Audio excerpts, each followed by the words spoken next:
There is a way of walking the land where we are not guests observing or green space users, but bodies experiencing.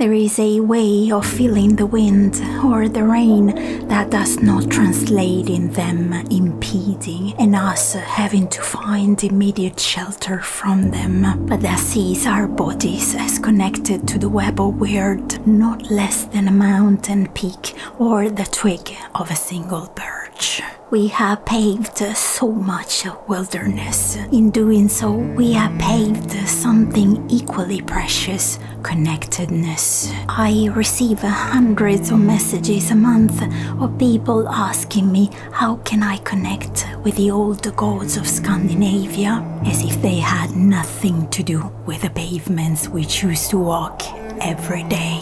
Every day we make choices that hold the power to desensitize us or make us aware of our interconnectedness with the natural world. And these choices hold the power to determine the extinction of experience and knowledge. We move through life in an unreflected way, not allowing our bodies to reflect the light we also receive and be soul.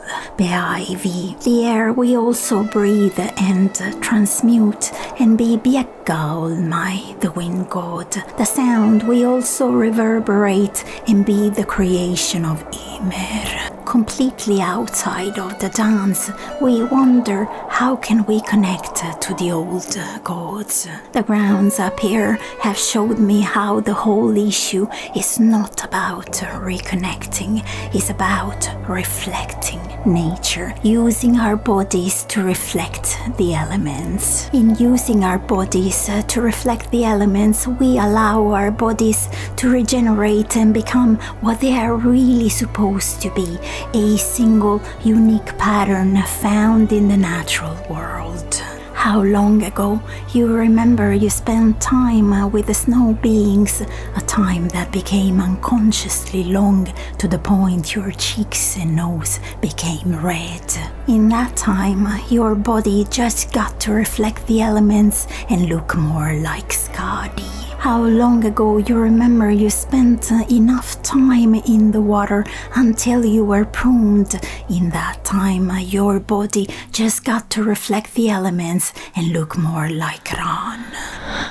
How long ago you remember you spent enough time being in the rain, playing with earthworms. In that time, your body just got to reflect the elements and look more like Frøy. You see, we meet the gods of old when we truly understand that just being is enough. There is no need to perform. In the natural world, everything just is.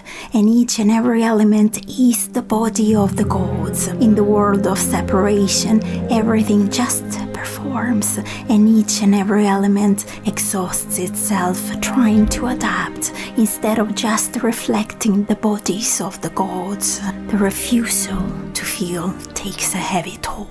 The extinction of experience and knowledge, where we stop reflecting information from the gods and deplete the resilience needed for that connection to come into being. The gods dwell in the grounds you choose to walk, in the food you choose to grow and eat, in your own tissues as they dwell in the ice of a pond and the spray of the ocean. But since we appear to reflect the language of polemics and doubts rather than trust and flow, I will give those who reflect those patterns the food their teeth love to bite regularly. Am I supposed to just move into a cave somewhere and live outside in my backyard?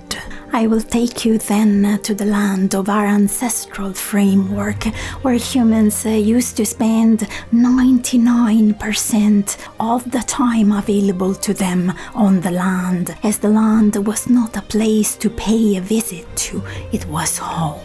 On that very land, the shape of trees or the movement of the trees in the wind mattered. The smell of the air mattered.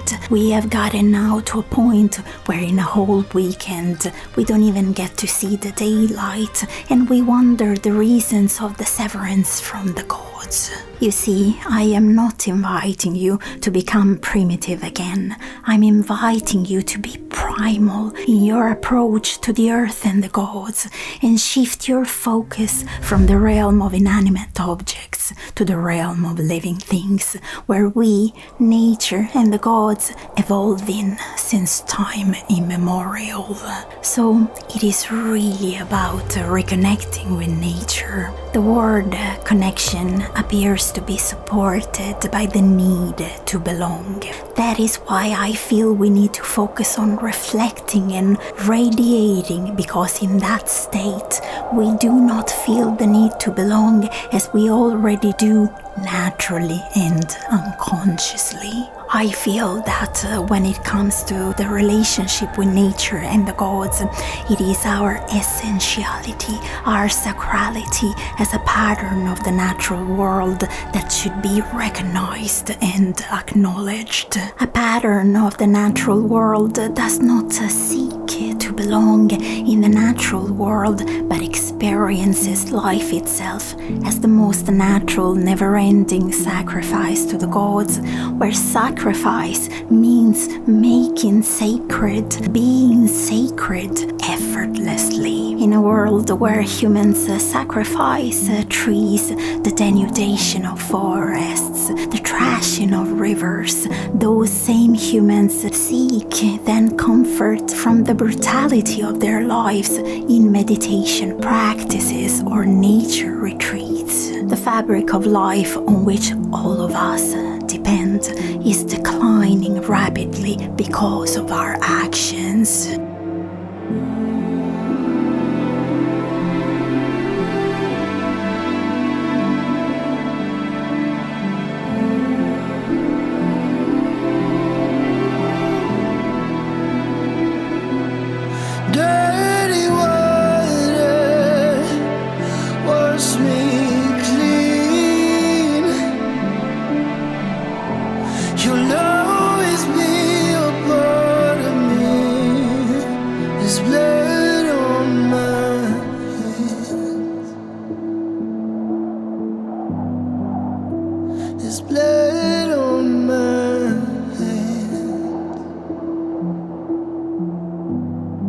Vast areas of land appear in northern Norway, managed by our indigenous people, the Sami, are experiencing a decline in ecosystems, where every day is a fight against zero-emission copper mines, against the placement of wind turbines in areas used as reindeer pastures since time immemorial, a fight against logging and other heavy uses of the land. This is wrong. This is horribly wrong. You see, this new age world teaches us to close our eyes and imagine the visuals of a balanced landscape. I tell you, open your eyes and feel you are a pattern of a balanced landscape. There is no return to nature to be sought after. You already are the embodiment of the enchantment of the 9 worlds. All you need is to remember.